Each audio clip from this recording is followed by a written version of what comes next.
Un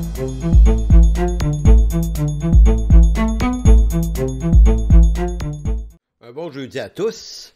Aujourd'hui, 1er avril 2021. Évidemment, ce cours n'est pas un poisson d'avril, même si on est le 1er avril. Non, sérieusement, une bienvenue à tous. On est à la séance 8 de ce cours d'histoire du progressisme. Donc ce soir, on va être dans la poursuite des idées qu'on a déjà lancées depuis le début de cette session. Donc si vous vous souvenez bien, l'idée principale de ce cours, c'est de comprendre le monde dans lequel on est, c'est-à-dire pourquoi le monde est comme il est et pourquoi il évolue dans les idées qu'il a, parce qu'il faut bien comprendre que dès qu'on est un observateur un peu de la société actuelle, on voit bien qu'il y a des phénomènes absurdes qui prennent le dessus sur la raison. Et on se demande tout le temps, mais comment ces choses-là ont fini par s'implanter? Comment se fait-il qu'elles ont été prises au sérieux? Vous savez, quand j'étais à l'université, je me souviens qu'un de nos profs nous avait dit, concernant les idéologies, une idéologie, disait-il, c'est une idée qui se prend un petit peu trop au sérieux. Et puis c'est une excellente définition. Donc effectivement, il y a plein d'idées comme ça qui ont été semées. Et elles ont été semées en vue du progrès de l'humanité. Donc au départ, l'intention bonne, véritable des hommes, c'était d'améliorer notre monde, et puis on peut pas leur reprocher d'avoir voulu ça. On le veut tous, évidemment. Sauf qu'à travers cette idée et à travers le progrès, ben, c'est inséré toutes sortes d'idées qui apparaissaient progressistes, donc menant l'humanité vers un progrès et un monde meilleur, mais cependant, elles se sont avérées être des utopies en cours de route. Rapidement, la semaine passée, si vous vous souvenez bien, on a regardé un peu toute l'histoire de Jean-Jacques Rousseau concernant l'éducation. Vous avez vu que cette idée-là, qui a été semée dans les années 1760 par cet homme, Rousseau, selon laquelle on devait éloigner les enfants des parents et de toutes les sources de contamination de toutes sortes d'idées religieuses notamment. Donc, on devait les soumettre davantage à l'objectivité de l'État. Donc, c'est l'État qui devrait les instruire. Évidemment, c'est pleinement implanté aujourd'hui. Évidemment, on ne vous retire pas vos enfants. Vous pouvez continuer à les faire naître, leur changer les couches, les nourrir, les amuser, leur faire faire du sport et plein de bonnes choses de même. Cependant, pour ce qui est des croyances profondes, là, les idées que les enfants devront défendre dans leur cheminement scolaire, ben ça, ces idées-là, c'est l'État qui s'en occupe. Et on espère une société de plus en plus débarrassée, au fond, de ces croyances religieuses, et la religion devient de plus en plus un phénomène de musée. Donc, vous voyez, c'est cette idée-là qui s'implante dans notre système scolaire trouve son origine il y a 2 siècles et demi environ. Maintenant, aujourd'hui, on va parler d'une autre grande idée qui est probablement beaucoup plus intrusive que celle de l'éducation, qui a fait son chemin de façon extrêmement surprenante, je dirais, parce que au départ, ceux qui ont fait l'énoncé de cette idée-là avaient de la misère à mettre leur nom là-dessus, tellement que ça leur paraissait probablement contre-productif. Cette grande idée aujourd'hui dont on va parler, c'est l'eugénisme. Je le dis rapidement, ce que c'est l'eugénisme, là, pour qu'on comprenne bien où est-ce qu'on s'en va avec ça. Donc, je vais vous expliquer ce que l'eugénisme veut dire aujourd'hui. Mais ensuite, on va retourner en arrière, environ 220 ans en arrière, et on va aller visiter l'homme qui le premier a commencé à réfléchir sur cette question-là, et de quelle façon lui a influencé d'autres personnes après lui, et de telle sorte que cette idée-là, l'eugénisme, aujourd'hui, s'impose mur à mur dans nos sociétés. Donc, le mot eugénisme, ça veut dire bonne naissance. De dans le grec, là, qui veut dire bonne, et génisme, qui vient du mot genèse, qui veut dire au commencement. Là. On a ça dans la Bible, d'ailleurs. Donc, si on met les deux mots ensemble, ben, eugénisme veut dire bonne naissance ou bonne vie. Donc, qu'est-ce que c'est aujourd'hui l'eugénisme? C'est l'ensemble des méthodes et pratiques visant à sélectionner les individus d'une population en se basant sur leur patrimoine génétique et à éliminer les individus n'entrant pas dans le cadre de sélection prédéfinie. Donc, vous voyez, c'est assez particulier comme idée. C'est cette idée que plus le temps avance, si on veut faire progresser l'humanité en général, faut pas juste se donner des machines, puis c'est pas juste une question d'inventer des babelles qui nous rendent la vie plus confortable. C'est aussi d'éliminer du cheptel humain les individus qui sont potentiellement porteurs de gènes défectueux et de permettre la procréation surtout des individus, hommes et femmes, qui présentent des avantages génétiques supérieurs aux autres. Le but, c'est de créer un humain, de créer une race d'humains qui soit concentrée sur les meilleurs éléments, ces meilleurs spécimens. Cette affaire-là existe dans le monde agricole depuis très très longtemps, depuis des siècles et des siècles, c'est-à-dire qu'on avait très très bien compris qu'on pouvait croiser certains types de chevaux ensemble pour créer des races plus robustes pour toutes sortes de tâches. On fait la même chose avec les chiens, on a fait la même chose avec les bovins, les vaches, les bœufs. Donc, dans le monde agricole, ça existe, c'est-à-dire qu'on sélectionne certains spécimens de la race, on les fait se reproduire ensemble, et puis on crée, si on veut, on contrôle, si on veut, la sélection des individus. C'est ça de l'eugénisme, en quelque sorte, et c'est directement relié, ça, à la théorie de l'évolution de Darwin. Quand on dit cette expression-là, je sais qu'il y a beaucoup de gens qui ont... Ça fait peur en disant, ça c'est encore une grosse expression remplie d'affaires que je comprends pas. Vous allez très bien comprendre. Je vais tenter de le vulgariser le plus simplement possible pour comprendre de quoi on parle. Donc, sélection naturelle, sélection artificielle. Retenez ces deux expressions-là. Je vais y revenir de toute façon un peu plus tard dans la session.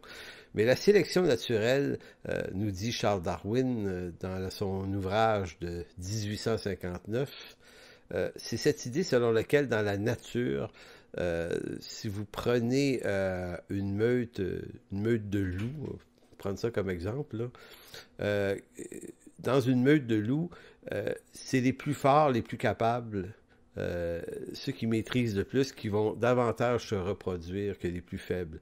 Ça ne dit pas que les plus faibles spécimens ne se reproduisent pas, mais ils se reproduisent certainement beaucoup moins. Donc, le fait que les plus forts se reproduisent davantage, il se passe que naturellement, il y a une sélection qui se fait vers l'amélioration de l'espèce de cette façon-là. Donc, amélioration de l'espèce par sélection naturelle. Cette idée-là coïncide très très bien avec le progrès. Souvenez-vous on est dans un cours sur l'histoire du progressisme.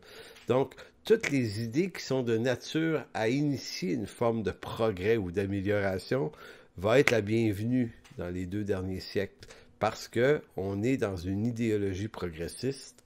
Donc, à partir du moment où Darwin met la main ou comprend très très bien ce mécanisme-là, en fait, le comprend bien, d'autres l'ont compris bien avant lui, mais lui l'explique vraiment bien dans son ouvrage de 1859, ça fait en sorte que une autre idée, ça fait naître une autre idée, cette affaire-là. Si la sélection naturelle, c'est effectivement efficace pour améliorer, progresser une race, si on la transposait en sélection artificielle. Donc, cette idée, c'est comment on pourrait utiliser la sélection et permettre aux humains maintenant, aux meilleurs spécimens de la race des humains, de se reproduire beaucoup plus que ceux qu'on jugerait moins avantageux. Donc là, ici, on ferait une sélection artificielle. Eh bien, l'eugénisme, c'est en quelque sorte cette affaire-là. C'est bien plus que ça, mais c'est en gros, c'est comment on va créer une bonne naissance, une bonne vie à partir d'une certaine forme de sélection. Donc, qui dit progrès de l'humanité dit également amélioration de l'espèce. Et là, on va appeler l'humanité ici un cheptel. Vous savez, un cheptel, c'est un troupeau, là, un cheptel d'humains. Donc, comment on peut améliorer le cheptel des humains, sinon que par l'identification des spécimens de la race qui présentent des avantages à la fois intellectuels, leur intelligence, civilisationnels également, leur développement de civilisation, de grands peuples, et génétiquement aussi. Pour plusieurs, un avenir meilleur pour l'humanité passe forcément par l'amélioration de la race humaine. Vous allez dire, ah ouais, c'est flyé ça. Ben oui, mais si on se met dans l'idéologie qu'on veut progresser, eh bien tous les progrès sont les bienvenus, même ceux qui vont littéralement toucher à notre corps physique. Donc, on a compris à un moment donné que c'était pas juste de s'inventer des bébelles qui améliorent le confort, qui était utile. C'est tout progrès est utile. Donc, le mot eugénisme lui-même va être inventé en 1883 par Francis Galton. Je vais souvent nommer ce nom-là aujourd'hui, puis dans les séances qui vont suivre également, retenez ce nom, Francis Galton. C'est qui ce gars-là? C'est un gars brillant, un savant, petit cousin de Charles Darwin. Charles Darwin, c'est le fameux créateur, celui qui a écrit ce fameux livre en 1859 sur la théorie de l'évolution. Maintenant, Darwin, lui, va écrire son livre, puis son petit cousin, influencé beaucoup par Darwin, va pousser la théorie de Darwin, le darwinisme, la théorie de l'évolution plus loin, va inventer ce mot eugénisme. C'est lui qui va mettre, si on veut, au monde cette nouvelle idéologie qu'il faut vraiment travailler sur le cheptel humain et ne plus laisser n'importe qui faire des bébés. En quelque sorte, c'est ça. Donc ici, on tombe dans l'eugénisme, on tombe également dans du racisme, parce que ça va aussi loin que de se dire, oui, mais qui peut se reproduire? Quelle race? Quelle couleur de peau? Quelle langue? Quel type de tradition? Évidemment, Darwin, Galton et tous ces gens-là qui sont les premiers à réfléchir très très fort à ça, ce sont des anglo-saxons de race blanche. Donc évidemment, pour eux, ils sont la crème de la crème. Il y a les Allemands dans ça, il y a les Français, donc tous ces peuples occidentaux, vu qu'ils sont en maîtrise du progrès de l'humanité, se disent, ben, si dans le cheptel humain, il y en a qui doivent absolument survivre, c'est certainement nous. Voyez-vous, c'est toujours la même histoire. Maintenant, Galton, petit cousin de Darwin, et Darwin lui-même sont aussi des hommes qui, dans leur réflexion, n'ont rien inventé, mais ont été influencés. Ces hommes-là ont lu d'autres choses avant d'écrire leurs propres trucs. Maintenant, il y a un homme qui est à la source, qui est à l'origine de toute cette grande théorie-là. C'est un autre Britannique qui, lui, a vécu 50-60 ans avant eux. Il s'appelle Thomas Robert Malthus. Cet homme-là est un pasteur anglican de l'université Cambridge. C'est un mathématicien aussi. Lui, il s'intéresse au problème de la surpopulation, en plus ou moins aux alentours des années 1800. Là. Lui, là, il remarque qu'il commence à avoir pas mal de gens sur la Terre, et n'oubliez pas que lui, Malthus, c'est un Britannique, et l'Empire britannique est très, très puissant à l'époque. On possède la Chine, on possède l'Inde, on possède une partie de l'Afrique. On est très influent en Amérique du Nord. Le Canada, c'est une colonie britannique. Il faut comprendre que les Britanniques là, sont très au courant de ce qui se passe partout sur la planète. Ils contrôlent pas mal tout. Ils contrôlent le commerce. Ils sont en relation avec de multiples peuples. Donc, ils ont un regard là-dessus. Et Malthus, c'est le genre de bonhomme qui se dit OK, maintenant qu'on connaît les dimensions de la Terre... puis qu'on sait à peu près combien il y a de monde sur la planète. La grande question, c'est est-ce qu'on est capable de nourrir toutes ces bouches-là? C'est une question extrêmement légitime que Malthus se pose. Et à une vraie question, il faut des vraies réponses.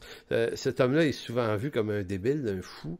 En fait, peut-être que ses solutions à lui sont extrêmement drastiques et tant qu'à moi inacceptables.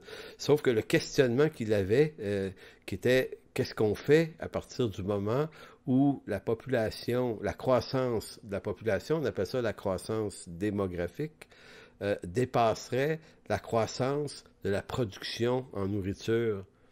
T'sais, lui se dit, on a un problème, les gars, ici, il faut trouver une solution à ça.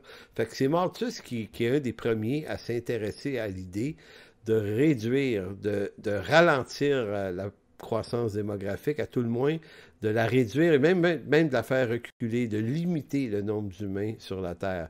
Ça, c'est dans les années 1800, là. Et je vais revenir à cet homme-là un petit peu plus loin. Parlons un peu du fait de ce que c'est l'eugénisme, parce que je tiens à préciser que s'il est l'inventeur de l'idée, c'est pas lui qui a inventé le mot. Le mot a été inventé longtemps après sa mort par Francis Galton. Sauf que l'idée, là, c'est lui qui l'a inventé. Et pourquoi on parle de ça dans un cours sur l'histoire du progressisme? Ben, c'est parce que ce que Malthus a imaginé il y a 2 siècles, c'est exactement là où on se trouve aujourd'hui. Euh, c'est incroyable. C'est pour ça qu'on dit que le monde d'aujourd'hui, les valeurs qui sont présentes dans nos sociétés ont une origine et c'est toujours intéressant de découvrir qu'il y a quelqu'un quelque part qui un jour l'a semé, qui aurait pu se faire tuer pour avoir dit une affaire de même à son temps, et finalement, 2 siècles plus tard, ça fait partie de nos législations parlementaires, ce sont des droits acquis, ce sont des idéologies intrusives dans nos sociétés. Donc, l'eugénisme peut inclure au moins 3 grands phénomènes, peut-être plus, là, mais il y a 3 affaires assez importantes que cette idée-là a amené. La première, c'est l'avortement. L'avortement, c'est une forme d'eugénisme, c'est-à-dire réduire les naissances par la sélection des plus favorisés. Donc, cette idée, Galton, pas Galton, mais Malthus, c'est là dans son esprit, mais c'est Galton un siècle plus tard. Ce que je suis en train de vous dire, c'est que Malthus pond une idée, Darwin, lui, développe la théorie de l'évolution, et Galton, un autre 50 ans plus tard, ramasse tout ça, puis lui se dit, OK, voici comment on va faire arriver ce que Malthus disait. Ben, il va falloir faire cesser de naître certains types d'enfants. Enfants malades ou enfants qui viennent de certaines races humaines moins importantes. Il faudrait en arriver à ce que tout le monde n'ait pas le droit de naître éventuellement. Aujourd'hui, ben, on est en pleine pratique de ça. 50 millions d'avortements par année. La deuxième grande idée de l'eugénisme, c'est l'euthanasie. Ça, on connaît ça un peu plus, hein. Au Québec, au Canada, on a légiféré là-dessus au cours des dernières années. On a légalisé ce qu'on appelle, nous, mourir dans la dignité. Ça se comprend, là, mourir dans la dignité, c'est certainement une super bonne idée, mais l'euthanasie, c'est aussi le fait, et là, vous allez comprendre le piège dans lequel on est, c'est que le progrès médical des 2 derniers siècles a fait en sorte que les gens meurent beaucoup plus vieux qu'avant. Donc, il se passe quoi entre les gens de 60 ans, à partir de 60-65 ans qui prennent leur retraite, ils pourraient mourir 25 à 30 ans plus tard. Ça, c'est un fardeau fiscal énorme. Donc, c'est pas étonnant qu'on arrive avec des mesures comme l'euthanasie, où on commence à se dire, bon, ben, tu sais, est-ce qu'on doit supporter le poids de la souffrance des gens, puis on comprend là, que des actes médicaux qui sont de nature à soulager les personnes malades, on peut pas être contre ça, là, c'est tant mieux, mais en même temps, est-ce qu'on peut pas verser dans le danger de simplement faire en sorte d'abréger la vie des gens, derrière ça, sous le couvert de vouloir éviter aux gens de la souffrance, en plus haut lieu, on est plutôt aussi en train de vouloir limiter les dépenses de l'État parce que ça coûte extrêmement cher. Donc, l'euthanasie, c'est cette affaire qui dit que à partir d'un certain âge, peut-être qu'on ne devrait plus soigner les gens. Vous savez, en 1850, du temps de Darwin, la moyenne d'espérance de vie était de 40 ans. Même en Occident, là. Les gens qui vivaient plus vieux, c'était des personnes qui étaient vraiment avantagées par des milieux sanitaires très propres, là, ou de la richesse, du confort. Mais 40 ans en 1850 et 80 ans aujourd'hui. En d'autres mots, ce que je suis en train de vous dire, c'est qu'on a doublé l'espérance de vie en 200 ans. Doublé littéralement. Et si on a doublé l'espérance de vie, on a donc doublé, juste par ce phénomène-là, le nombre d'humains sur la Terre. Puisqu'on vit 2 fois plus longtemps, ben, il y a donc, en quelques décennies, le doublement de la population terrestre et c'est devenu un problème. Avortement, euthanasie et racisme. Le racisme, encore ici, dans l'univers de Thomas Robert Malthus, de Darwin, de Galton, de tous ces hommes-là, ben, le racisme, c'est l'idée que il y a une certaine sélection naturelle dans le monde animal. Est-ce qu'une sélection artificielle ne serait pas également utile? Donc, est-ce qu'il n'y a pas certaines races supérieures et d'autres inférieures? Donc, y a-t-il des races qui méritent plus de survivre et de se multiplier davantage que d'autres? Vous voyez, c'est le racisme. Bon, évidemment, de ces trois idées, avortement, euthanasie, racisme, le racisme est le plus contesté des trois. On pourrait dire que le racisme, spécialement en 2020-2021, c'est extrêmement pointé du doigt avec tous les événements qui sont arrivés dans les dernières années, et pour cause d'ailleurs. Donc on pourrait dire que le racisme est en quelque sorte abandonné de nos jours. À tout le moins, en surface. En d'autres mots, l'espèce de racisme qui peut affirmer des choses désobligeantes envers certaines races, on a abandonné ce discours-là. Écoutez, c'est vraiment, justement, puis heureusement d'ailleurs.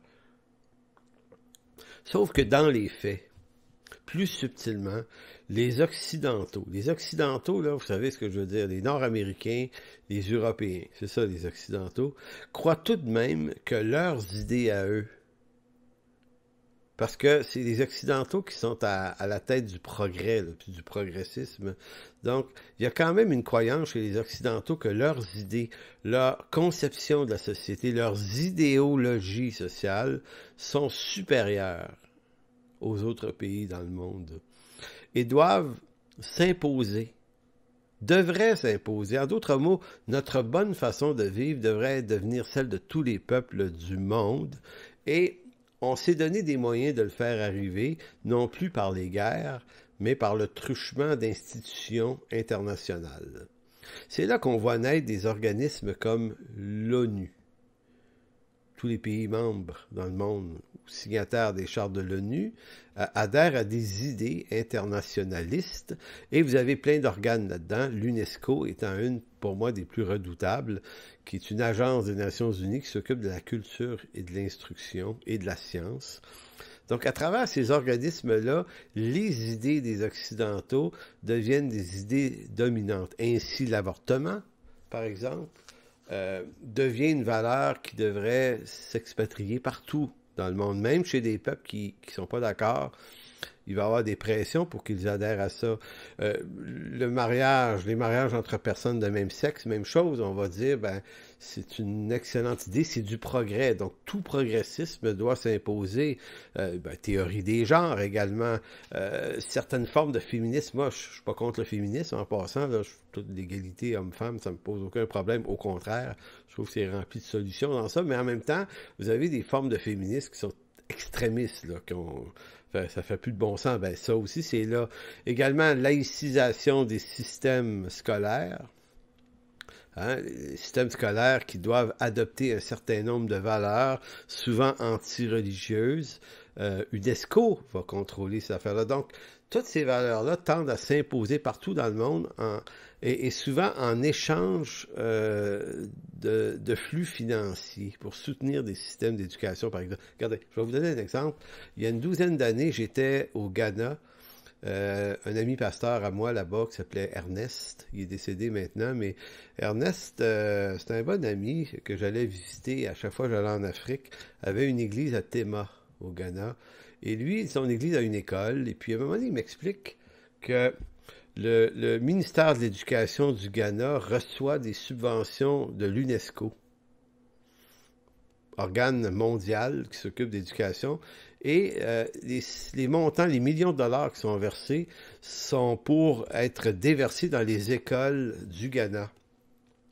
Oui, sauf que les écoles qui ne défendent pas, par exemple, certaines idées progressistes, l'avortement, le mariage gay, ou qui ont une connotation, une appartenance chrétienne et religieuse, ça aurait pu être musulman aussi, là, pourront pas recevoir des subsides. Donc, lui, il est devant un problème, il dit, Il dit, on est en Afrique, il dit, on a beaucoup de chrétiens ici, notre culture conserve ces valeurs-là, mais l'argent qui rentre nous demande d'y renoncer dans nos écoles si on veut que nos écoles restent ouvertes parce que les subventions sont nécessaires, surtout dans ces pays pauvres.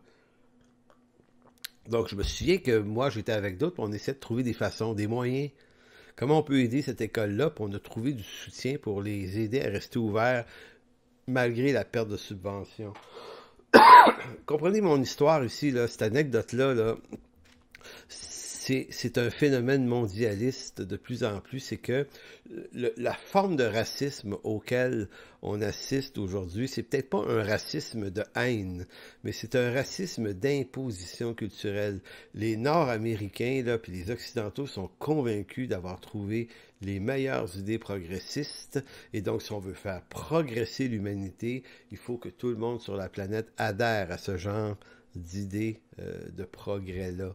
Donc, maintenant, vous allez dire, c'est quoi le rapport avec M. Malthus, M. Thomas Robert Malthus et Darwin et son petit cousin Galton? Eh bien, c'est que eux sont les émissaires qui, les premiers, vont commencer à pousser ce genre de théorie-là. Dans la forme actuelle, non. Mais c'est eux qui ont ouvert les premières portes à dire il faut que les progrès aillent dans ces directions-là.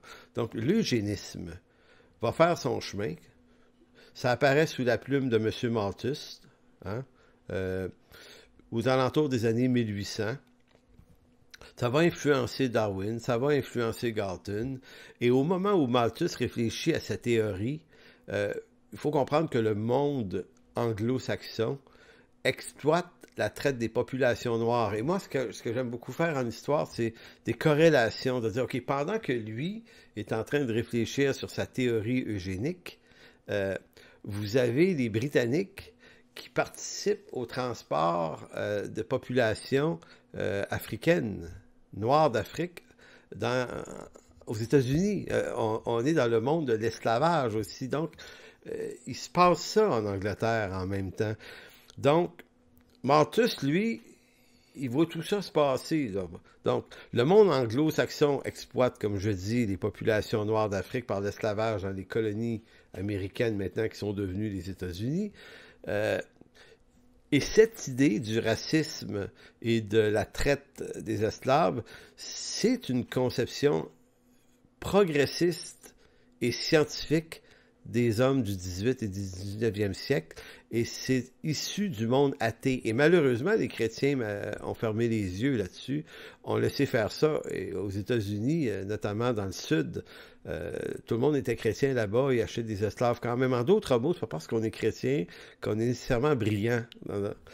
Il se peut que des situations, des causes sociales nous rendent aveugles au message de l'Évangile et qu'on soit en train de poser des actes tout à fait contraire à l'Évangile, comme exploiter des esclaves et les maltraiter et aller chanter des cantiques le dimanche.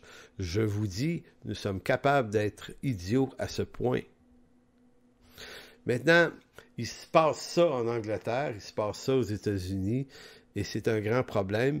Malthus est au cœur de toute cette polémique lui-même, mais lui, la question c'est pas de savoir s'il est pour ou contre l'esclavage, c'est pas tellement ça, sa sphère de recherche, c'est que lui c'est la population, il y a du monde sur la planète, on en prend conscience, et je vous disais l'esclavage, soit dit en passant, au moment où il y a la traite de l'esclavage faite par les Britanniques et les Américains, vous avez en même temps en Angleterre une force chrétienne qui se lève contre ça. Je dis malheureusement, les chrétiens ont participé au trafic d'esclaves, mais heureusement aussi, des hommes comme William Wilberforce et John Newton en Angleterre vont arriver, vont parvenir à faire voter en 1806 un décret anti-esclavagiste au Parlement de Londres et vont commencer à renverser la vapeur. Je suis bien content que ce soit aussi des chrétiens qui aient poussé ça, les lois anti-esclavagistes. Et quand on parle de Wilberforce, là, c'est un parlementaire britannique assez important à l'époque. Mais vous avez John Newton, et John Newton, qui est-il?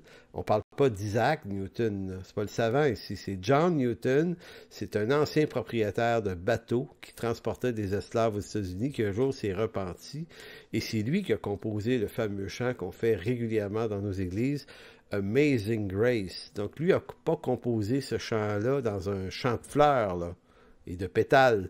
Il a composé ce chant-là dans la douleur et le regret de sa repentance, c'est-à-dire à quel point il était repentant d'avoir exploité des bateaux d'esclaves, évidemment. Donc, vous avez toutes ces forces-là, puis je les mets toutes en contexte.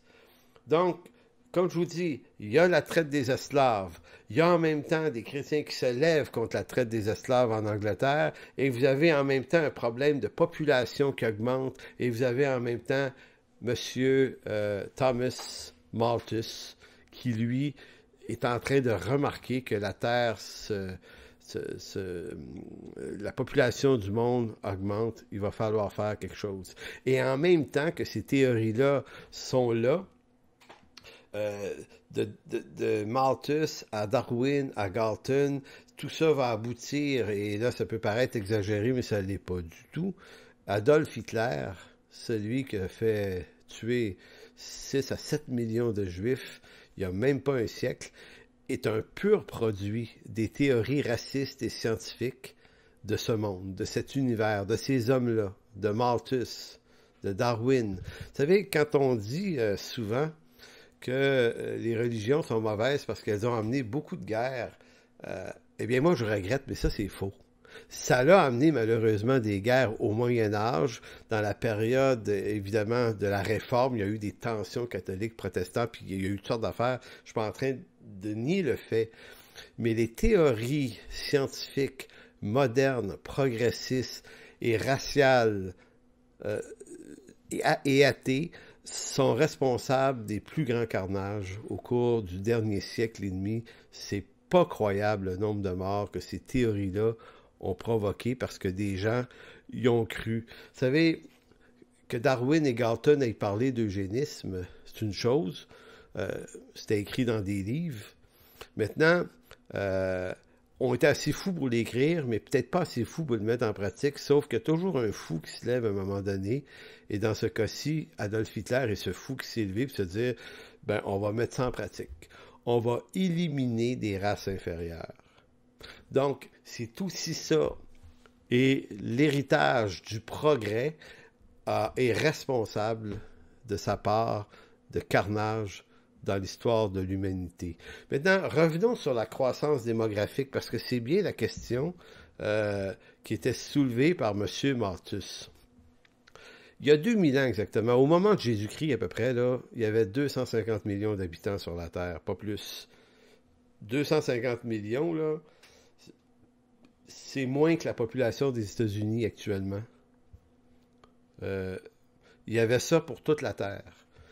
Ce nombre a augmenté à peu près à 500 millions au 15e siècle. Donc, entre l'an 0 et l'an 1500, donc 15 siècles, ça a pris 15 siècles doubler, de 250 millions à 500 millions. Ça veut dire que la croissance est extrêmement lente. Qu'est-ce qui empêche la croissance démographique d'être rapide? Ben, c'est les guerres, beaucoup de guerres. Ça tue des gens, des guerres, évidemment. La limitation de la nourriture également. Les moyens de production ne sont pas très développés. Donc, également, ben, les moyens de médicaux ne sont pas présents. On meurt jeune. Dans certains endroits, on meurt à 30 ans. L'espérance de vie n'est pas très, très grande. Les maladies, les famines, les épidémies, les pestes, choléra, typhus, ce sont des régulateurs de naissance, malheureusement. Et vous voyez, je vais juste faire une petite parenthèse sur la pandémie de la coronavirus. Vous savez, on s'est donné des moyens de combattre les pestes et les pandémies, et c'est bien, tant mieux. Mais en même temps, parce qu'on a réussi à régler ce type de problème-là, vous savez, la COVID-19, ça va avoir tué peut-être 2 millions de personnes, et dites pas que c'est pas beaucoup, là, c'est vraiment grave, là. Mais en même temps, c'est rien à côté des autres pestes avant qu'on soit capable de comprendre, qu'on comprenne l'existence des virus, des germes infectieux. on ne se donnait pas de moyens de lutter contre ça. La distanciation sociale, les masques et tout ce que vous pouvez avoir comme moyen de limiter un peu les dégâts et les médications qui s'accompagnent, les vaccins, ça n'existait pas. Donc, quand une pandémie arrivait, ça pouvait durer des années et ça s'aggravait. Et à un moment donné, on comptait par dizaines et dizaines et dizaines de millions de morts. Donc, au 13e siècle, la puce bubonique en Europe va tuer, je l'ai déjà dit, le tiers, sinon la moitié de la population. Et quand il y a des pestes comme ça, que ce soit en Chine, en Inde, en Afrique ou en Amérique du Nord ou en Amérique du Sud, c'est la même chose. Donc, en 15 siècles, la population a doublé, malgré qu'on faisait beaucoup d'enfants, mais beaucoup mouraient très, très jeunes.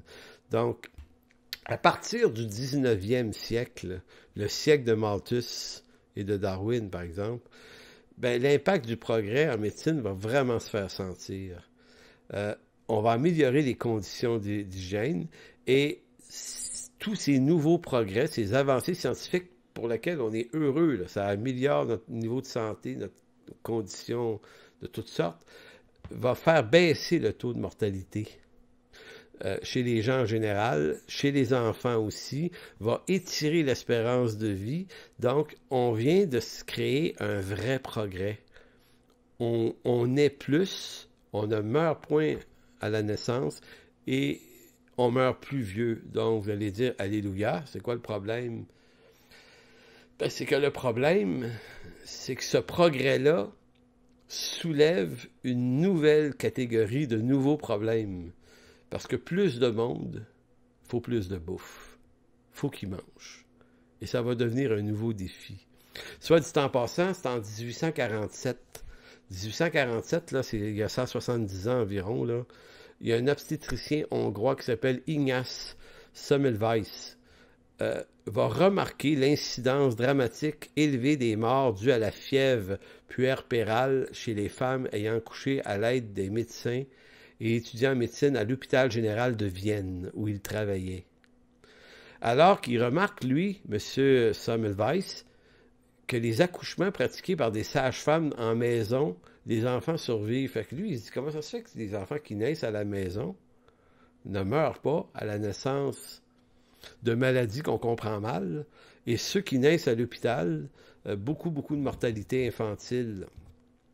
Et il met la main sur un secret bien gardé, c'est que si un médecin, avant d'aller accoucher une femme, avait touché à des cadavres ou des gens qui avaient des fièvres quelconques, il transportait la fièvre dans le corps de la femme. Et le bébé, pris de fièvre, mourait à la naissance.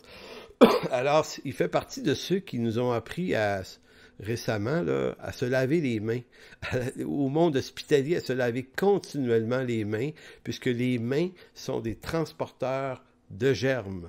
Donc, bravo, M. Semmelweis.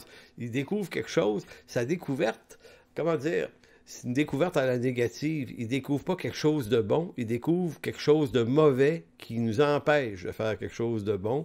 Et sa découverte, évidemment, va se répandre partout en Europe et on va réduire le taux de mortalité. Donc, et là, ici, on se trouve, tu sais, c'est comme devant un effet pervers du progrès. Là, c'est malaisant à dire parce qu'on aime le progrès, puis on veut qu'il y ait du progrès. Mais là, ici, on arrive au moment où le progrès nous provoque, nous amène un problème. Donc, apparemment un beau problème. Mais le beau problème, c'est que la croissance démographique arrive au point où on n'est plus capable de nourrir tout ce monde-là qu'on garde en vie. Écoutez, je vous disais tout à l'heure que ça a pris 15 siècles à partir de 250 millions d'habitants sur Terre pour se rendre à 500 millions au 15e siècle. Maintenant, entre l'année 1500 et l'année 1940, entre 1500 et 1940, donc en 4 siècles, on a quintuplé. On est parti de 500 millions, on s'est rendu à 2,5 milliards. Et c'est ça que M. Malthus remarque. Donc, c'est pas inutile, ces recherches. Il se dit, OK, là, on est en train de multiplier très rapidement la progression de la croissance de la population terrestre, mais on ne produit pas plus d'aliments. Donc, on a un sérieux problème. Et donc, en 1940, là, juste après la Deuxième Guerre mondiale à peu près, ou au début, en fait, on est 2,5 milliards. Savez-vous comment on va être en 2040? Donc, un siècle plus tard, 9 milliards. En d'autres mots, on va quadrupler la population de la planète en un siècle. Donc, l'augmentation de la population, là, c'est exponentiel et c'est un vrai problème. C'est un vrai problème. Mais c'est un problème qui est provoqué par quoi? Ben, c'est le progrès. On est tellement efficace à se donner des moyens de survivre, à ne plus mourir grâce à la médecine et on apprécie qu'en même temps, on provoque une explosion démographique qui devient le prochain problème.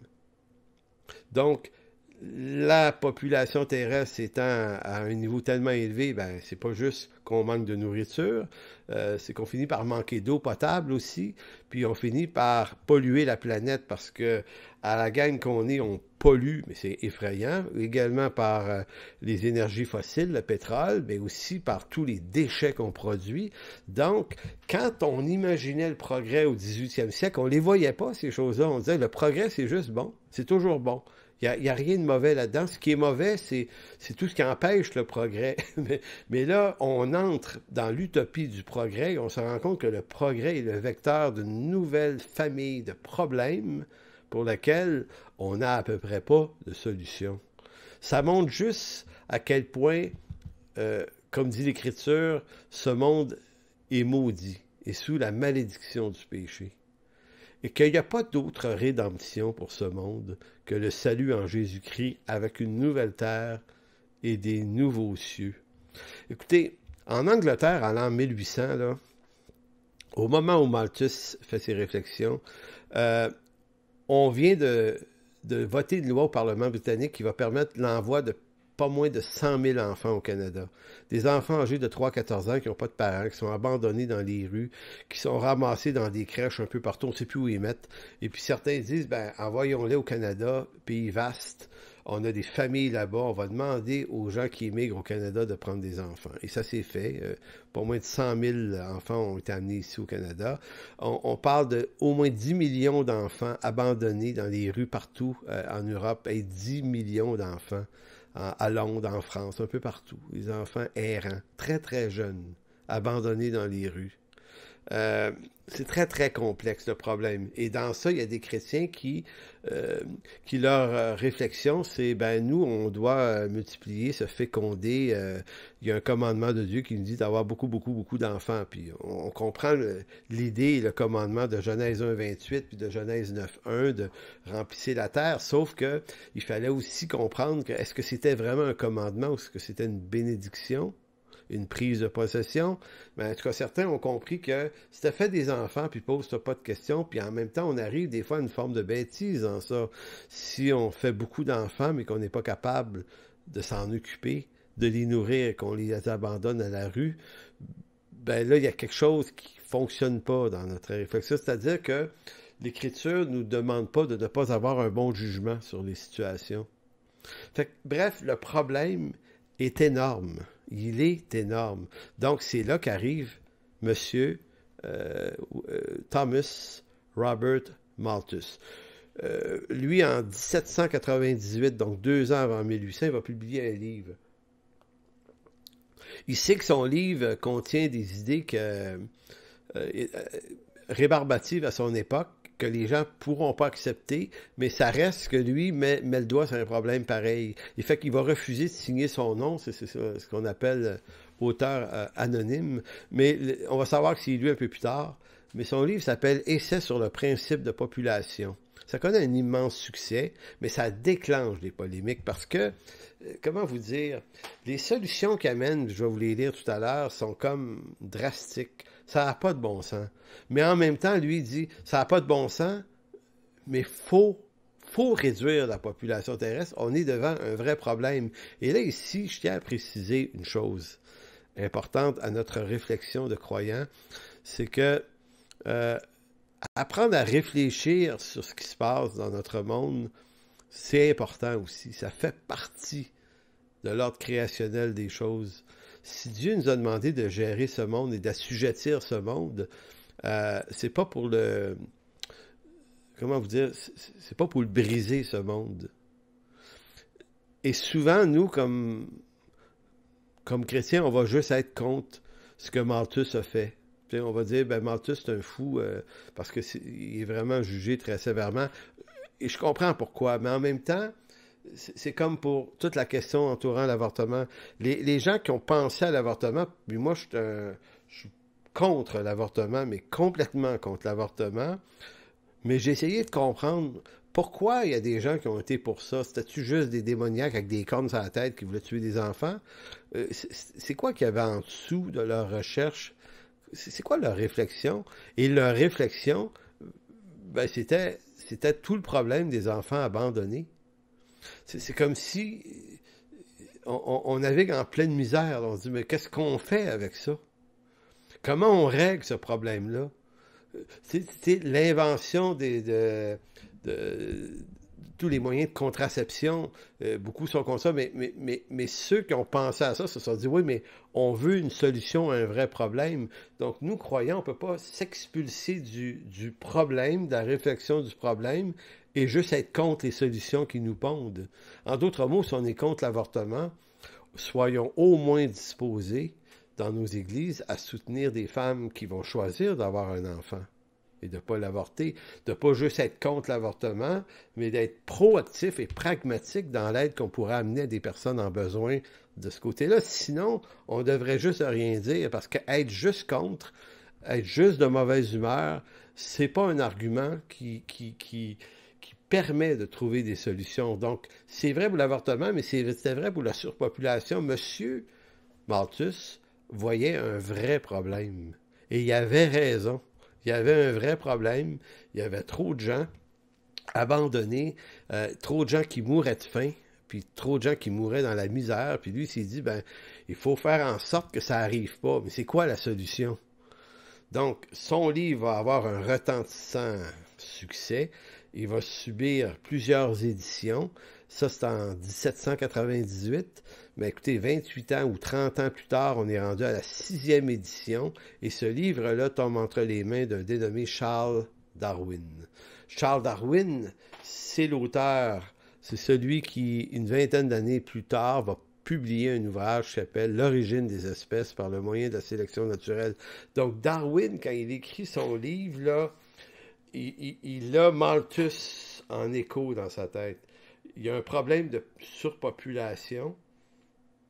Et lui, Darwin n'a pas inventé la sélection naturelle, et d'autres l'ont compris avant lui, mais lui est arrivé à bien expliquer comment on se reproduit, puis comment on se multiplie. Et là, il y a tout ça là, qui rentre. Là, on rentre en Angleterre dans une espèce de jeu d'idées, de réflexion sur l'eugénisme, les théories raciales. Donc, ces gens-là veulent bien faire, mais écoutez, leurs théories sont je veux dire, ça n'a pas de bon sens non plus. Donc, Darwin va publier son ouvrage en 1859, L'origine des espèces. Il va faire un voyage, vous connaissez l'histoire, à bord d'un bateau qui s'appelle le Beagle en 1831. Donc, lui, il cherche. Puis donc, lui, c'est comme un peu, en partie seulement, un disciple de Malthus. Et Malthus, lui, c'était un disciple de Rousseau. J'en reviens à lui, on a parlé la semaine passée. Rousseau avait parlé de ça, Condorcet, David Hume, Adam Smith. On ne parlera pas de ces bonhommes-là, mais je veux dire, il n'y a personne qui invente rien. On est toujours le disciple de quelqu'un qui a influencé notre pensée. Donc, et tous ces hommes-là, ce qu'ils ont en commun, c'est qu'ils souhaitaient le progrès sans limite de l'humanité. Donc, Darwin est aussi dans cette même vague d'intention de progrès. Donc, selon les calculs que Malthus va faire dans son fameux ouvrage qui s'appelle « Essai sur le principe de population », selon ces calculs, la montée exponentielle de la croissance de la population dans le monde est beaucoup trop rapide en comparaison de la production des ressources agricoles qui permettraient de nourrir tout le monde. Il faut donc cesser. Et là, je rentre dans les solutions. Et là, vous allez voir pourquoi il n'a pas signé son livre, parce que les solutions qu'il amène, vraiment, là... comment vous dire, je ne sais pas comment les qualifier. C'est comme si, c'est vrai que c'est ça les solutions, mais ça n'a pas de bon sens de mettre ça en pratique. Donc, déjà, le progrès commence à coincer ici. Donc, il va dire, il faut donc cesser de porter assistance aux nécessiteux de la société. Il faut, en d'autres mots, là, soupe populaire, comptoir alimentaire, plus on aide les gens à survivre, ben plus on se crée un problème. Parce que, dit-il, et là, on voit que le gars a beau être un pasteur, que sa réflexion chrétienne a pris de bord pas mal ici, c'est-à-dire que c'est l'idée que les nécessiteux, les pauvres, les galeux, en quelque sorte, si on les nourrit, ben, ils ne produisent rien pour la société, ils sont d'aucun avantage, puis ils mangent de l'énergie. Donc, la nourriture, puis tout ce qu'on leur donne à eux, nous prive d'un progrès certain. Donc, s'ils n'étaient pas là, on aurait plus de liberté puis d'aisance pour progresser. Donc, toute l'aide qu'on apporte aux plus nécessiteux est une nuisance, c'est un anti-progrès. Il va parler également de freiner la croissance des naissances. Donc, vous voyez que c'est de l'eugénisme, même si lui n'utilisait pas le mot. Et notamment, il va dire, faut freiner la croissance des naissances, notamment chez les peuples moins évolués. Les peuples moins évolués et sur les classes moins favorisées, moins évoluées. Donc ici, les théories racistes, y a-t-il des populations dans le monde qui sont moins évoluées? Du point de vue d'un Britannique, la question est assez facile à répondre. Évidemment, tout ce qui n'est pas un blanc anglo-saxon, déjà en sortant des limites de, si on veut, du Commonwealth britannique, on vient déjà d'entrer dans un monde défavorisé. Donc on ne va pas les tuer, les gens. On va juste éviter qu'ils se reproduisent beaucoup. Donc, c'est du racisme, puis c'est de l'eugénisme. Il voulait dire, il mentionne également que, il dit, le progrès, à cause du progrès, on a voulu stopper les guerres. Mais en stoppant les guerres, on a stoppé un des moyens un régulateur des naissances. Les régulateurs de naissance, disait-il, c'est les guerres, les famines, les crises sanitaires, le manque de nourriture. Le fait qu'il se soit passé ça dans l'humanité, ça l'a empêché. Ça l'a empêché la population de croître rapidement. Donc, il dit, il ne faudrait pas les empêcher, les régulateurs de naissance. Donc, il faut laisser les gens mourir quand ils sont malades. Il faut laisser les enfants mourir. En d'autres mots, c'est là que ça devient absurde. C'est comme si on veut aller dans le progrès, ben, c'est pas tout le monde qui va avoir le droit de participer au progrès. Donc, les progrès qu'on se donne, qui permettent à plus de gens de vivre, sont peut-être pas des si bons progrès que ça. Donc, il faudrait garder une part d'absurdité. Ben, c'est pas d'absurdité, mais une part d'abandon des plus faibles, comme on l'a toujours fait. Comme s'il disait, on a toujours fait ça, et ça évitait qu'il y ait trop de monde. Voyez-vous, c'est ça l'univers de M. Malthus. Bon, je l'ai déjà dit à plusieurs reprises, Malthus était un gars qui avait été influencé par des gens avant lui. Lui, il va influencer Darwin. Darwin, ben lui, il va avoir de l'influence sur son petit cousin Galton et sur plein d'autres aussi. Et c'est ici qu'on arrive à la théorie de l'évolution de Charles Darwin, qui trouve sa niche en 1859. Pourquoi ça marche à ce moment-là, puis pourquoi ça n'aurait pas marché à d'autres temps? Ben, c'est parce que Darwin, au fond, son livre donne une explication à l'origine de la vie, ce qui était absolument nécessaire à l'époque, mais c'est aussi que son livre s'inscrit dans une idée de progrès. On peut, par la sélection naturelle, mais par la sélection artificielle, améliorer, faire progresser l'humanité. Si Darwin avait publié son livre un siècle avant, ça n'aurait pas marché. On n'était pas arrivé là. Mais arrivé à ce moment-ci, là, ça peut fonctionner. Donc, je répète encore les raisons qui expliquent pourquoi la théorie de Darwin est prise au sérieux en 1859 et même adoptée dans les grandes universités britanniques de l'époque.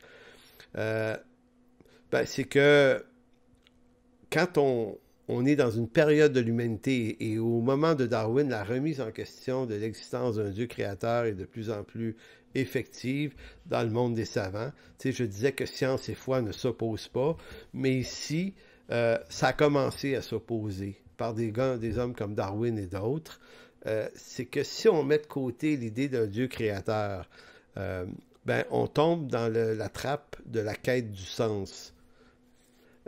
Jusqu'alors, Dieu existe, Dieu a créé le monde, donc les hommes se disent, bon, ben, on sait d'où on vient, on sait où on va. La Bible donne un schéma très précis là-dessus, mais si on jette la Bible aux poubelles et qu'on rejette Dieu de l'équation des humains, ben, on se retrouve avec un vide. Donc, Darwin a rempli le vide.